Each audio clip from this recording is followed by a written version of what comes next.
Oman survives by tapping fresh water. But suppose you could make it from thin air. Water, water everywhere, and all of it useless. We're short of water on this planet. Yet we've got an abundance of water out here at sea. The only problem is it's too salty, and we've got to convert it from salt water into fresh water.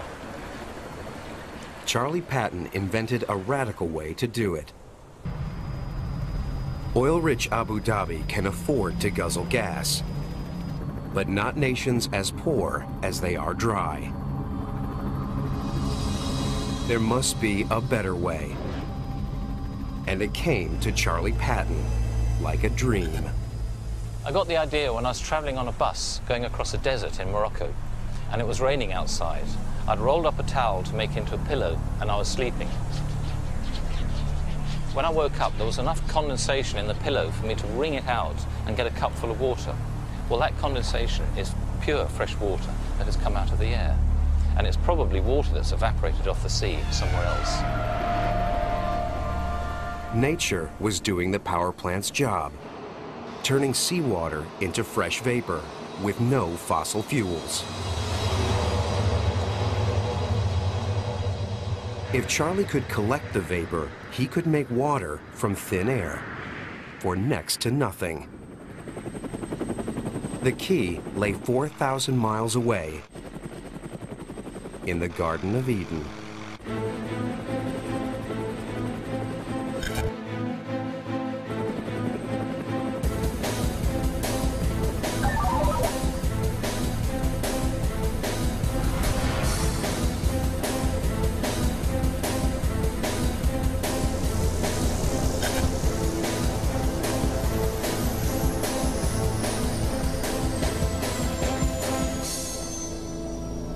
In a nation famed for gardening, Charlie met with the architect of a 21st century greenhouse,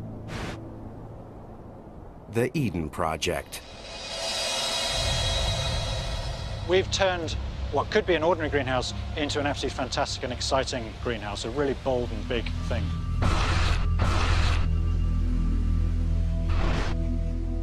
The Eden Project is the size of 35 soccer fields, the largest scaffolding structure on the planet. A building designed to trap heat held the secret to making water and fulfilling Charlie's dream. We heard about Charlie's idea of how to create water out of thin air, and we thought there was a great opportunity to work with Charlie and take that ingenious idea and turn it into a really bold and exciting piece of architecture, as we have done here at Eden.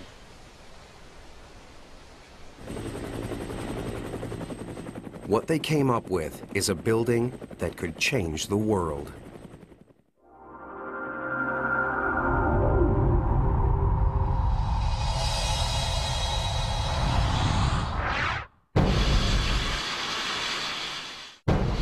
This is the desalination plant of today, soon to become the plant of yesterday, to be replaced by this.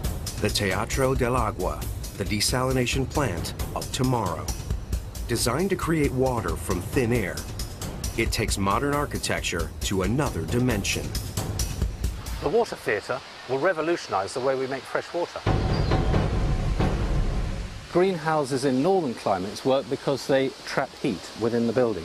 The water theatre works on a slightly different principle because we're recreating the natural water cycle, where sunlight shines on the sea, seawater evaporates up into the sky, forms clouds, and turns into rain and comes back as fresh water.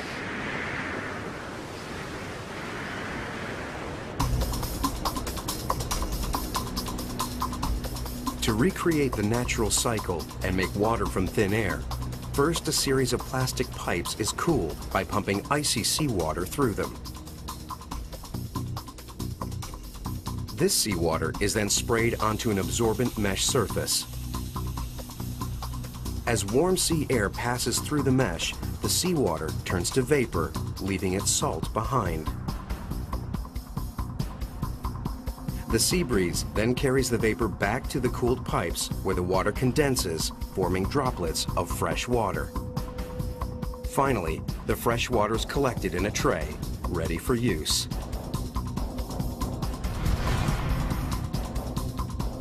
Unlike typical desalination plants, the Teatro del Agua needs no fuel. It harnesses the natural forces of sea, sun, and wind. Result? An unending supply of fresh water and a spectacular backdrop for an open-air theater. The water theatre would create enough water for a city. So as well as being a fantastic place to go and experience outdoor concerts and so on, it's doing something very useful. It's creating huge amounts of fresh water from seawater. The Eden Project has transformed the greenhouse. This project could transform the globe. I think we are going to see more and more examples of this kind of technology around the world and hopefully celebrated in all sorts of architectural forms. It's performing a very useful function, it's creating water, but there are other opportunities as well to create fantastic public buildings, to create exciting architecture that engages people.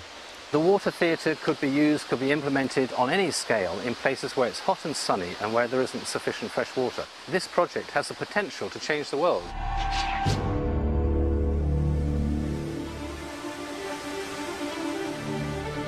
Your life in the 21st century. High-tech, sophisticated, but still dependent on the basic eternal necessities of life. Food, shelter, energy, and above all, water. You can live weeks without food, but just days without water. In a place like this, just hours.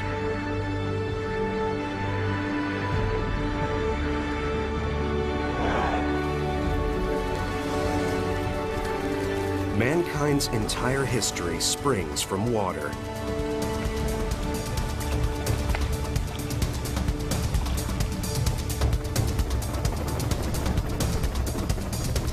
Civilization arose around bodies of water.